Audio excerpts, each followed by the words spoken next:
ప్రియమైన దేవుడి బిడ్డలారా, బాగున్నారా? ఈరోజు వాక్య భాగంలోకి మనము చెప్పుకుందాం.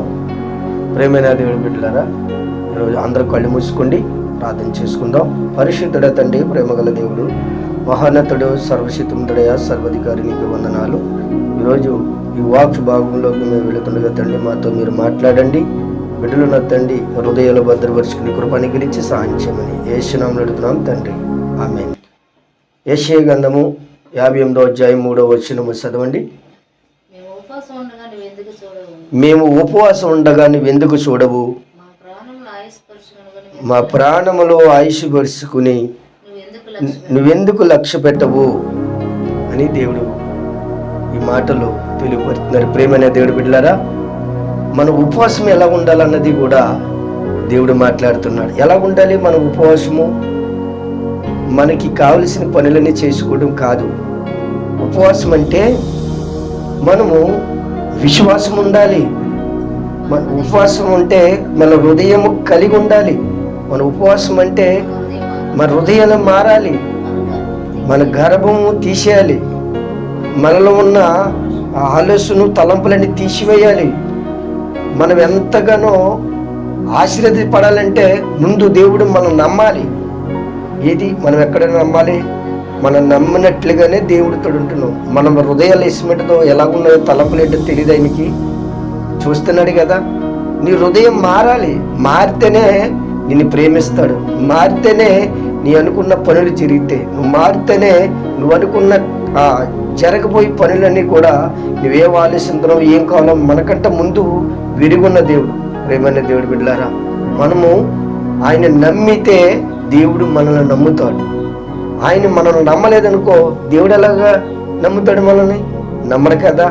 కాబట్టి ప్రేమైన దేవుడి బిడ్డలారా, మనము ఏది కావాలనుకున్నామో అది ఆశీర్వదించాలంటే దేవుడు చెప్పినట్లుగా మనం చేయాలి.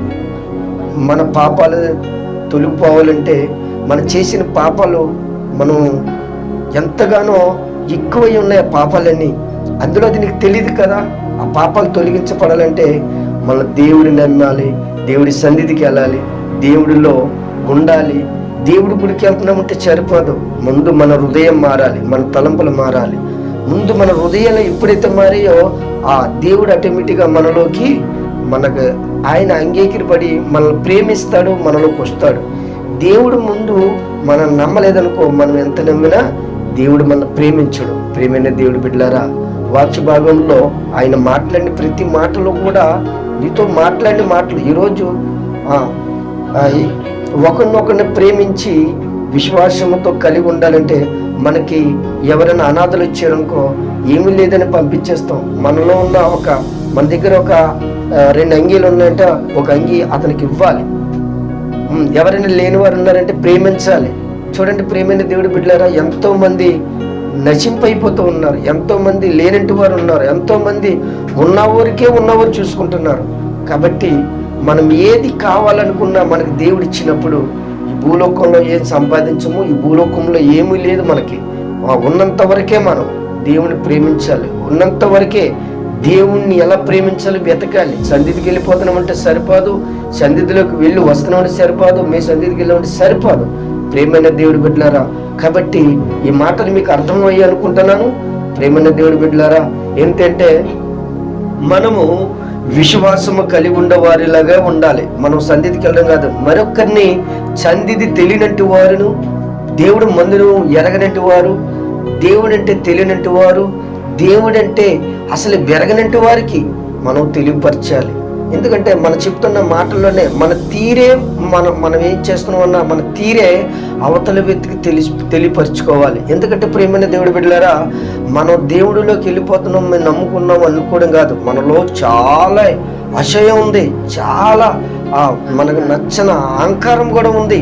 ఆ అహంకారాన్ని పెట్టి తీసివేసి, ఆ అహంకారము ఎప్పుడైతే తీసివేసి ఒక దేవుడి బిడ్డగా ఆ ప్రేమతో అనుగ్రహించాలంటే, దేవుడితో సంకల్పన ఉండాలంటే, దేవుడితో కలిసి ఉండాలంటే ముందు నీ బుద్ధి మార్చుకోవాలి, నీ తలంపులు మార్చుకోవాలి.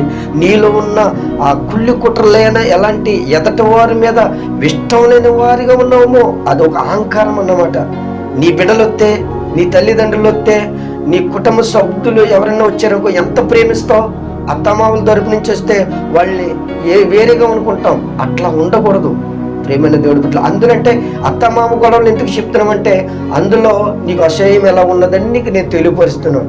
అటువంటి లేకంటూ ఉంటే అంత సర్వంగా ప్రేమించి ముందు మన దేవుడి బిడ్డగా ఎలాగ మారేమో అదే విధిగా దేవుడితో సంకల్పనతో దేవుడు కనెక్ట్ దేవుడితో బంధారకం పెట్టుకుని ఉన్నాం అనుకో, దేవుడు మనల్ని ప్రేమిస్తాడు, దేవుడు మనల్ని ఆశీర్వదిస్తాడు, దేవుడు నీ కుటుంబాన్ని దీవిస్తాడు. ఈ కొద్ది మాటలు దేవుడు దీవించి ఆశీర్వదించగలిగిన గాక.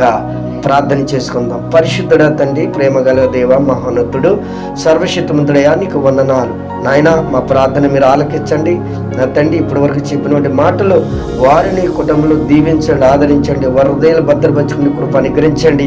ఈ మాటలు తండ్రి నా ప్రభు మేము ఎలా ఉండబోవాలో తండ్రి నేర్పించినందుకు నీకు వందనాలు. ఈ మాటలు దైవ దీవులుగా దీవించి కృప దయచేయమని యేసు పరిశుద్ధ నామములో అడిగి వేడుకుంటున్నాం తండ్రి. ఆమేన్, ఆమేన్.